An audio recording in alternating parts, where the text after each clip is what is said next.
जैसे मेरे सामने जो सिचुएशन बनी आप देख सकते हैं। अब इस सिचुएशन में अगर मुझे निकलना है, थोड़ा सा मुझे जगह मिली यहाँ पे, तो ऐसे डिसीजन लिए जा सकते हैं जो कि अब मैं लेने जा रहा हूँ। देखो, यस, और 100% डरने की जरूरत है क्योंकि कुछ ऐसा इसमें हुआ है। यहाँ पे है तो ये विजिबिलिटी बाधित कर रहा है, तो ऐसे करके देखना पड़ेगा। सस्पेंशन का जिक्र बहुत तगड़े तरीके से रेनो ने किया है, मतलब 2000 आरपीएम के आसपास। वो क्या अच्छा लगा भाई, इसका इंटीरियर बहुत अच्छा लगा। ये है रेनो की चाबी।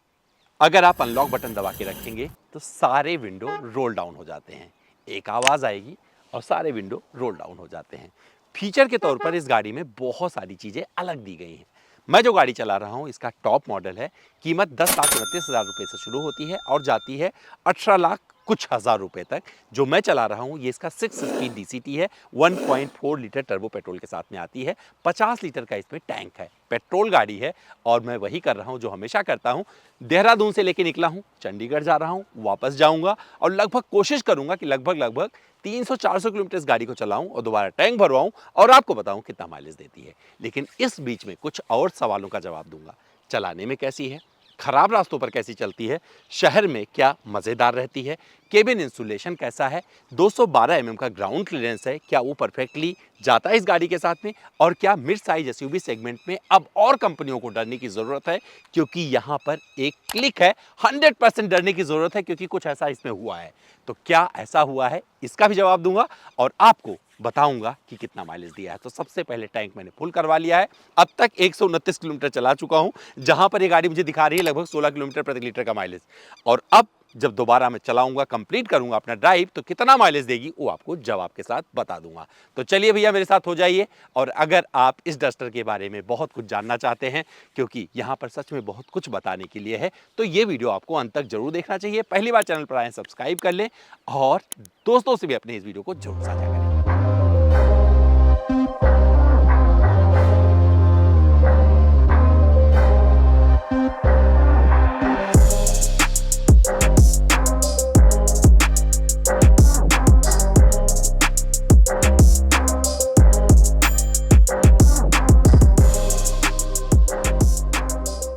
न्यू रेनो डस्टर को लगभग मैंने 80 किलोमीटर पहाड़ों पर चलाया है, तो सारी जो कंडीशन होती है वो सब कवर हो चुकी है। पहाड़ों पे कैसा परफॉर्मेंस रहता है तो उसका जिक्र कर लेते हैं। यहाँ पे मैं देख रहा हूँ कि अगर ट्रैफिक आ रहा है, क्योंकि यहाँ पे पहाड़ों पे कभी भी आपके पास में मोड़ आ जाते हैं, कभी छोटा सा ट्रैफिक आएगा, उसको पार करने में थोड़ी सी आपकी तो चाहिए जो दक्षता होती है, उसके साथ में गाड़ी अगर परफॉर्म नहीं करेगी अच्छा तो वहाँ पर दिक्कत होती है। कॉर्नरिंग अच्छी होनी बेहद ज़रूरी है। अब जैसे मैंने इसको टर्न किया, लिटरली बता रहा हूँ, अपनी ये लेन पे चिपकी रहती है।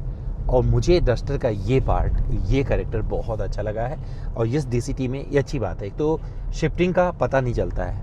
और जब आप ड्राइव कर रहे होंगे तो आप एक फ्लो में, मतलब आप कोई किसी भी गाड़ी को फॉलो कर रहे हैं, नॉर्मल चलते रहिए, आपको नहीं लगेगा कि आपके ऊपर कोई एफर्ट आ रहा है गाड़ी को चलाने में, चाहे आप पहाड़ पे चला रहे हैं या कहीं भी चला रहे हैं। लेकिन पहाड़ों में क्या चीज़ें होती हैं भैया, यहाँ पर कॉन्फिडेंस बहुत ज़रूरी है। कई बार मन करता है कि चलो सारी गाड़ियों के पीछे पीछे चलते चलते बोर हो गए, थोड़ी सी जगह दिखी सामने, अब ओवरटेक करना है, तो ओवरटेक में अगर कॉन्फिडेंस नहीं मिलेगा तो कैसे जाओगे आप। जैसे मेरे सामने जो सिचुएशन बनी आप देख सकते हैं। अब इस सिचुएशन में अगर मुझे निकलना है, थोड़ा सा मुझे जगह मिली यहाँ पे, ये देखो हल्का सा स्पेस लेके मैं यहाँ पे आ गया, इस ट्रक के पीछे आ गया। पहाड़ों में बोलता हूँ हमेशा कि कभी भी अपनी साइड नहीं छोड़नी चाहिए। लेकिन अगर आपके पास में एक गाड़ी ऐसी हो जो थोड़ा कॉन्फिडेंस देती हो, आप आगे निकल सकते हो, तो वहाँ पर प्रॉब्लम नहीं आएगी और आप आराम से जो भी डिसीजन लेंगे वो परफेक्ट होने वाला है। तो अभी देखो लंबी लाइन लगी थी, आपके सामने दिखाया था कि किस तरीके से लंबी लाइन, मेरे पास सिर्फ 2 ट्रक और ओवरटेक करने के लिए बचे हैं। अगर थोड़ा सा भी जगह दिखा, क्योंकि जब एकदम विजिबिलिटी दिख जाती है सामने की कुछ नहीं आ रहा है, तो ऐसे डिसीजन लिए जा सकते हैं जो कि अब मैं लेने जा रहा हूँ। देखो, यस, और आगे से गाड़ी आई और मैं इसके पीछे आ गया। इसे बोलते हैं कॉन्फिडेंस। अगर आपकी गाड़ी कॉन्फिडेंस से भरी है और उसमें वो पावर है जो आपको हर बैंडविड्थ पे आगे रखे, कहीं पर कॉन्फिडेंस लूज ना होने दे, तो मान के चलिए कि आपने आधा मैदान फतेह कर लिया है। और रेनो डस्टर का ये पार्ट मुझे अच्छा लगा है। स्टीयरिंग फीडबैक पूरे टाइम बने रहता है, मतलब वहाँ पर आपको कोई कंप्लेन करने की ज़रूरत नहीं है। जब आप कॉर्नर से निकलेंगे, फटाक से स्पीड के साथ में आप कॉर्नर से निकलिए और तुरंत अपनी जगह पे आ जाती है। स्टीयरिंग आपके हिसाब से मैनुअर होता रहता है और पहाड़ में ये बहुत मज़ेदार बन जाती है। तो भैया पहाड़ी ड्राइव से बस इतना बोलना चाहता था मैं कि अगर आप पहाड़ों में रेनो डस्टर को लेके जाओगे तो जो मेरा एक्सपीरियंस रहा है लगभग 80 किलोमीटर का, इस आधार पे बता सकता हूँ कि ये वाली रेनो डस्टर आपको एकदम डिसअपॉइंट नहीं करेगी। रेनो डस्टर की रियर सीट पर बैठा हूँ, बढ़िया व्हील भी, इसका एक अच्छा फायदा मुझे यहाँ पर मिलता हुआ दिख रहा है। थाई सपोर्ट भी मिल जा रहा है, हेडरेस्ट भी ठीक दिया गया है, हेडरूम भी ठीक मिल रहा है, बड़ा पैनोरामिक सनरूफ है, सॉफ्ट टचेस दिए गए हैं जिससे हाथ यहाँ पर आ जा रहा है। आर्मरेस्ट दिया गया है, कप होल्डर के साथ में मोबाइल आप ऐसे लगा सकते हो, ऐसे बैठ सकते हो। तो अगर लंबी दूरी की यात्रा करनी होगी, ये सीट और अगर आगे कर दोगे तो आप बड़े प्यार से इसमें बैठकर यात्रा कर सकते हो। मुझे लगता है कि रियर सीट पर अगर 2 लोग बैठेंगे ना, कोई दिक्कत नहीं। दिक्कत कब होगी? जब आप यहाँ पर 3 बंदे बैठेंगे तो वहाँ पर दिक्कत हो सकती है, क्योंकि दोनों का कंफर्ट चला जाएगा। AC वेंट वगैरह यहाँ पर दिया गया है, 2 सीट टाइप चार्जिंग पोर्ट मिल जाते हैं। और एक चीज़ रहता तो अच्छा लगता है यहाँ पर कर्टन, क्योंकि आजकल गर्मी बहुत होती है और ये वाला फीचर सन ब्लाइंड वाला बहुत सारी गाड़ियों में आ रहा है, एंट्री लेवल गाड़ियों में आ रहा है, तो मुझे लगता है इसमें भी दे देना चाहिए। तो इतना कॉस्ट आता नहीं है, पर मुझे लगता है एसेसरीज वगैरह भी लोग लगवाना पसंद करेंगे, उसके लिए यहाँ पर स्पेस बना हुआ है, लग जाएगा। अच्छी चीज़ क्या लग रही है यहाँ पर बैठकर? केबिन इंसुलेशन बेहतरीन लग रहा है, और जब कहीं से गाड़ी पर थोड़ा ऊबड़ खाबड़ रास्ता आ रहा है ना, उसका भी पता नहीं चल रहा है। तो मुझे लग रहा है रियर सीट में अगर आप बैठेंगे इस गाड़ी में रेनो डस्टर के, तो कोई प्रॉब्लम नहीं होने वाली हो। बड़े प्यार से आप बैठकर लंबी दूरी की यात्रा यहाँ पर कर सकते हैं, और साउंड क्वालिटी वगैरह भी अच्छी है, तो वहाँ से लेकर यहाँ तक एक अच्छी गूंज मिलती रहती है जो इस गाड़ी को बेहतरीन बनाती है। यहाँ पर अगर बैठेंगे, विजिबिलिटी की बात करेंगे तो विंडो से आप अच्छे से मतलब बोर नहीं होने वाले हैं, अच्छा लग रहा है। पर ये वाला पार्ट थोड़ा सा अगर यहाँ पे है तो ये विजिबिलिटी बाधित कर रहा है, तो ऐसे करके देखना पड़ेगा। लेकिन फिर भी रियर सीट पर अगर मुझसे पूछेंगे तो जो मेरे जैसा बंदा होगा, मेरी हाइट 6 फीट से ज़्यादा है, तो मैं अगर यहाँ पर कंफर्टेबल हूँ तो मान कर चलिए एवरेज इंडियंस जितने भी होंगे वो तो बड़े प्यार से बैठ सकते हैं। अब इस बारे में आपका क्या कहना है, कमेंट करके बताइएगा। और मैं बता दूं यहीं पर बैठे बैठे कि बूट में आपको इतना सामान रखने की जगह मिल जाती है कि यहाँ पर मैंने अपना बड़ा बैग रखा हुआ है और पार्सल ट्रे ऑन है। अगर मैं सिर्फ अपने जैसे बड़ा बैग, जो मेरा बड़ा बैग है, वैसे इसमें 4 बैग रख दूँ तब भी आ सकता है। मतलब दुनिया ज़माने का सामान इस गाड़ी में आ जाएगा। और अगर आप पार्सल ट्रे हटा देंगे तो सोच लीजिए कितनी जगह और मिल जाएगी। और अगर ये वाली सीट फोल्ड कर देंगे ना तो कितनी जगह मिल जाएगी, और इसमें 60/40 में भी आप फोल्ड कर सकते हैं इस सीट को। तो चलिए भैया, ये तो बात थी रियर सीट की। अब आगे लेके चलते हैं और मुद्दे पर आते हैं और बताते हैं परफॉर्मेंस कैसा है। नई रेनो डस्टर को जब हम रिव्यू करने लेके निकले हैं ना, तो मौसम भी इस पर मेहरबान रहा। काफ़ी अच्छी बारिश हो रही है देहरादून के साइड में। और अब मैं साझा करता हूं अपना जो मैंने एक्सपीरियंस किया है इस गाड़ी के साथ में। तो परफॉर्मेंस कैसा है, तो परफॉर्मेंस का अब मैं जिक्र करने जा रहा हूं। आपको बता दूं, ये गाड़ी अब तक मैं जो चला चुका हूं लगभग 263 किलोमीटर के आसपास में, 264 किलोमीटर के आसपास में ड्राइव कर चुका हूं। और अब तक जो ये रियल टाइम माइलेज दिखा रहा है ना, वो दिखा रहा है 14 किलोमीटर प्रति लीटर। एग्जैक्ट माइलेज क्या मिलेगा ये वीडियो के लास्ट में आपको बता दूंगा। अच्छी चीज़ क्या है कि जो इसका 1.3 का टर्बो पेट्रोल इंजन है, ये थोड़ा 136 सीसी के आसपास होता है, लेकिन वो लोग 1.3 ही बोलते हैं, ज़्यादा नहीं बताते। 1.4 बोल सकते थे, बट ये 1.3 है। और यहाँ पर 163 PS का पावर आउटपुट और 280 Nm का टॉर्क जनरेट करती है। 0 to 100 हमने करके देखा। DCT थोड़ा वैसे नहीं उठती जैसे ऑटोमेटिक हो गया या आप मैनुअल शिफ्ट में उठाते हैं, बट क्या है कि एक डिसेंट टाइम में ये 100 कर लेती है। आप ये वीडियो देख सकते हैं कि किस तरीके से इसने 0 to 100 किया। 1 2 3 गो।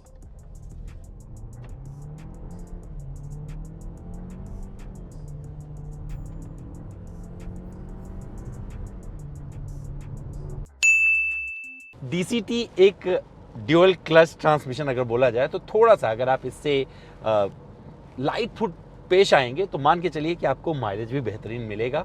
और मुझे लग रहा है कि मुझे अच्छा माइलेज मिलने जा रहा है, जिस तरीके का सिचुएशन बना हुआ है। जो देहरादून से चंडीगढ़ का रास्ता है, जिस रास्ते को मैंने चुना था, वहाँ पर पहाड़ी भी मिल गया, मुझे ख़राब रास्ते भी मिल गए, सिंगल रोड बहुत सारा मिला। मतलब 300-350 किलोमीटर के आसपास का अपना ड्राइव होगा। इसमें मान के चलिए कि हाईवे वाला पार्ट होगा 50%, बाकी में मिक्स हो जाएगा 50% में। और ये परफेक्ट सिनारियो होता है। देहरादून का सिटी वाला पूरा ट्रैफिक सेकंड हाफ का, वो भी हमने इसके साथ में लगभग कवर किया है। तो वहाँ भी आपको पता चलेगा एग्जैक्ट, जब आप इसका माइलेज मेरे इस वीडियो के आधार पर जानेंगे तो वो माइलेज होगा जो आपको मिलने वाला है। मतलब मैं सिचुएशन ही वही लेता हूँ जिसमें आप ड्राइव करते हैं। मैंने इस गाड़ी को 140 120 एकदम नहीं चलाया है, मैंने इस गाड़ी को जो चलाया है 100 की रफ्तार तक चलाया है, क्योंकि ज़्यादातर जगह पे जो लिमिट है 80 किलोमीटर प्रति घंटे की थी, तो उसको ज़्यादा मैंने तोड़ा नहीं है। मुझे जो ज़्यादा हाईवे तो वैसे मिले नहीं है, बट क्या है कि देहरादून से पांवटा साहिब तक एक अच्छा भला आपको 4 लेन हाईवे मिलता है, जो कि बहुत ही प्यारा है, उसमें भीड़ भी नहीं रहती है। तो इस हिसाब से चीज़ें आपको समझ में आएंगी। सबसे पहले मैं जिक्र करूंगा इसके परफॉर्मेंस में सस्पेंशन का जिक्र बहुत तगड़े तरीके से रेनो ने किया है। ये ऐसी गाड़ी है जिस पे कई सारे प्लेटफॉर्म डेवलप किए जा सकते हैं। मतलब बता दिया था उन्होंने कि सब 4 मीटर ही नहीं, मतलब सब 4 मीटर भी बन सकता है। और ये जो आप देख रहे हो लगभग 4.5 मीटर के आसपास की मिड साइज SUV है। यहाँ पर आपको ठीक ठाक मतलब 2600 कुछ mm का इसका व्हील बेस है, जिसके तहत इसमें आपको बढ़िया रियर में सीट में जगह मिल जाती है। ऑलरेडी आपको मैंने एक्सप्लेन करके बता दिया कितनी जगह मिलती है। मतलब 2000 RPM के आसपास में 100 की रफ्तार पर पहुंच जाता हूं।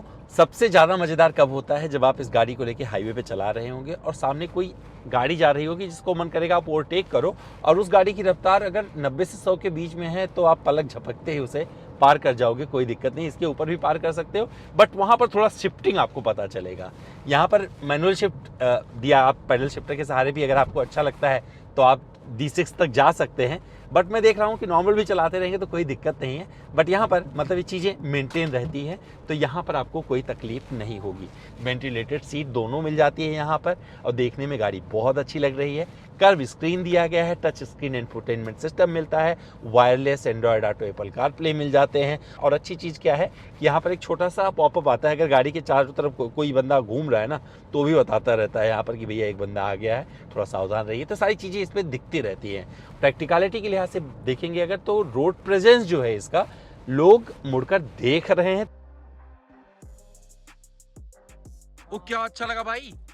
इसका इंटीरियर बहुत अच्छा लगा भैया तुम देख रहे थे घुस के, तुम बताओ। ये आया नूरानी चेहरा, क्या अच्छा लगा? बढ़िया। तो इसकी ऑन रोड कितने के पड़ जाते हैं जो ये मॉडल है? ऑन रोड आपको जाएगा करीब 20 के आसपास, 18 लाख रुपए इसका है।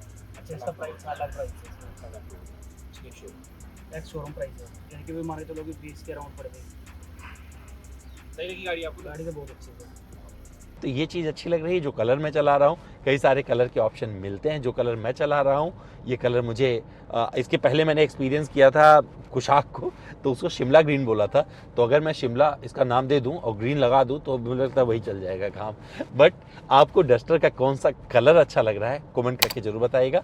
लेकिन इसी प्लेटफॉर्म पे जल्द ही आपको 7 सीटर भी देखने को मिलेगी। लेकिन जब बात ब्रेकिंग की आती है तो ब्रेकिंग बाइट्स बहुत प्यारे निकलते हैं, क्योंकि जिस सड़क पर हूँ कई बार यहाँ पर गाय वगैरह आ जा रही है और सडन जब ब्रेकिंग करते हैं तो ये परफेक्टली अपना काम कर देती है। टर्निंग रेडियस बहुत अच्छा है, ज़्यादा जगह नहीं लेती है ब्रेक होने में, ऐसा नहीं कि बहुत सारा जगह ले लेगी। एक ऐसे मौसम में ड्राइव कर रहा हूँ जहाँ पर पैनोरामिक सनरूफ का जो जिसलिए दिया जाता है वो आपको समझ में आ जाएगा।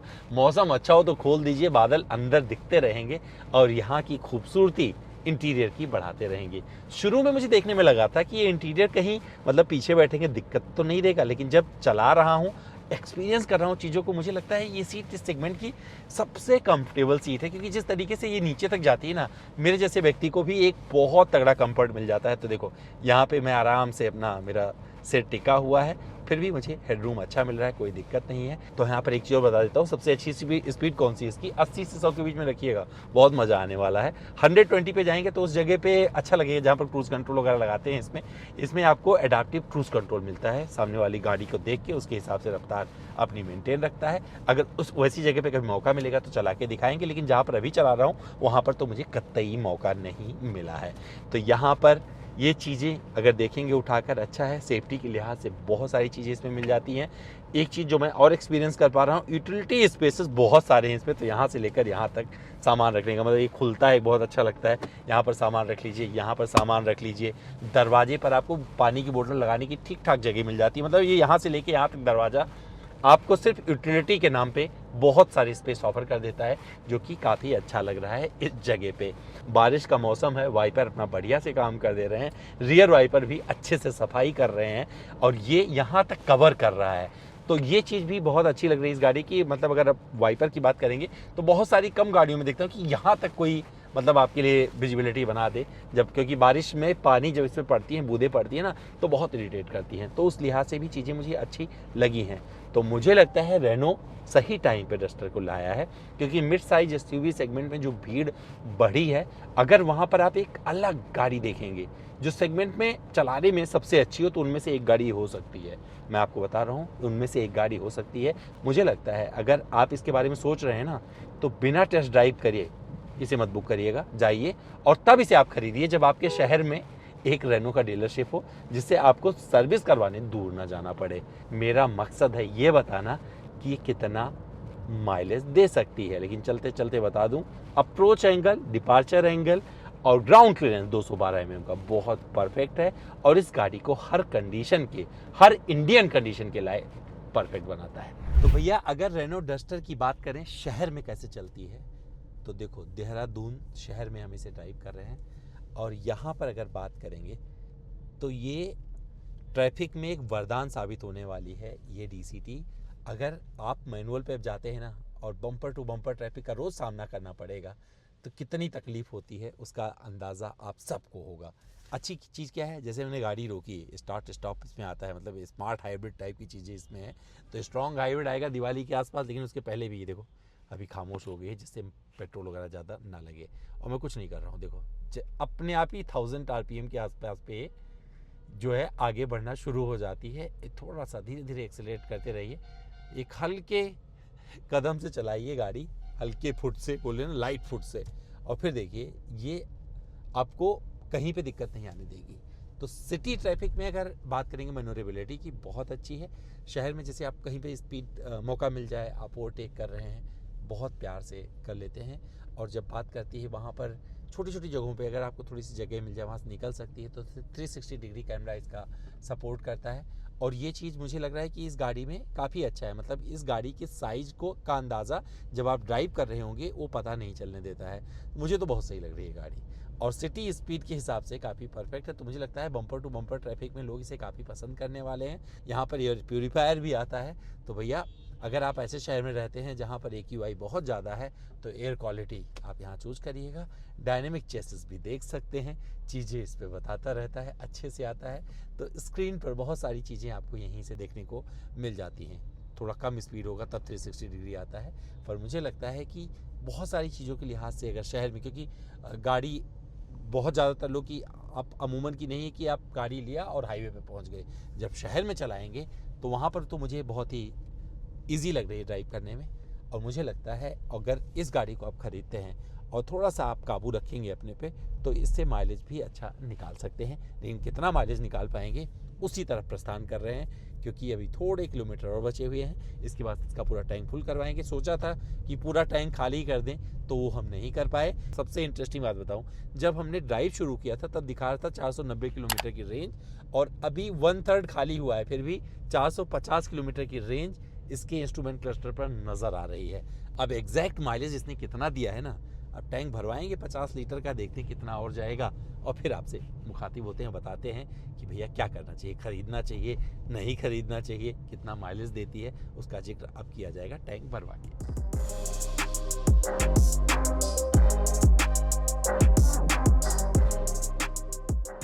सुबह शुरू हुई ड्राइव 9 घंटे के बाद में अंजाम तक पहुंच चुकी है और माइलेज टेस्ट सामने आ चुका है। इसे हमने चलाया है 9 घंटे में 33 किलोमीटर प्रति घंटे की एवरेज स्पीड मेंटेन की है। तो इससे अंदाज़ा लग गया होगा आपको कि हमें बहुत ज़्यादा चलाने का मौका नहीं मिला है, लेकिन कुल मिलाकर एवरेज स्पीड अपने आप में पूरी कहानी कह रही है। तो जो मुझे माइलेज मिला है, तो 303 किलोमीटर चलवाने के बाद में जब इसे दोबारा टैंक भरवाया तो वहाँ पर फ्यूल आया 25.45 लीटर। इसका मतलब ये हुआ लगभग 12 किलोमीटर प्रति लीटर का माइलेज इस गाड़ी ने दिया है, जो कि बुरा नहीं है। मेरे एक्सपीरियंस में इस गाड़ी ने मुझे बहुत जगह खुश होने का मौका दिया। कोई ऐसी चीज़ नहीं लगी जहाँ पर मैं बोल सकूँ कि भैया अभी फर्स्ट ड्राइव में मैं इसकी बुराई कर दूँ। तो मुझे लगता है कि बस रेनो को जो ये वारंटी दे रहे हैं वो परफेक्ट लग रहा है। जिस तरीके से लॉन्चिंग किया था, वो लॉन्चिंग पैड एक दिशा दे रहा है इसे, लोगों को समझ में आ रही है। अगर आपको एक परफेक्ट गाड़ी चाहिए जो मिड साइज एसयूवी सेगमेंट में थोड़ी सी डिप अलग हो, ड्राइविंग में बहुत अच्छी हो, फीचर्स बहुत सारे ना मिले, तब भी ये डस्टर आपके काम की है, क्योंकि ड्राइविंग से आप कोई कंप्लेन नहीं कर पाएंगे। कुछ अच्छे फीचर्स इसमें दिए गए हैं, जैसे कि चाबी दबा के रखो, अनलॉक बटन, अपने आप सारे विंडो और सनरूफ खुल जाता है। सनरूफ खुला रहेगा, मौसम अच्छा रहेगा इस तरीके का, तो वहाँ पर भी आपको अच्छा लगने वाला है। और कुल मिलाकर अगर प्राइस प्रिपोजिशन को देखेंगे तो वो भी काफ़ी हद तक जस्टिफाइड लग रही है। अब अगर आप डस्टर चला चुके हैं, इसके पहले जब डस्टर आई थी, उसमें और इसमें आपको क्या समानता नज़र आती है? क्या आपको लग रहा है कि ये रेनो डस्टर एक बढ़िया कमबैक है रेनो के लिए भारतीय बाजार में? ज़रा कमेंट करके बताइए। हमारे वीडियो में फिलहाल इतना ही। चलिए जुड़े रहिए, देखते रहिए, हम फिर किसी और नए वीडियो में आपसे मुखातिब होंगे।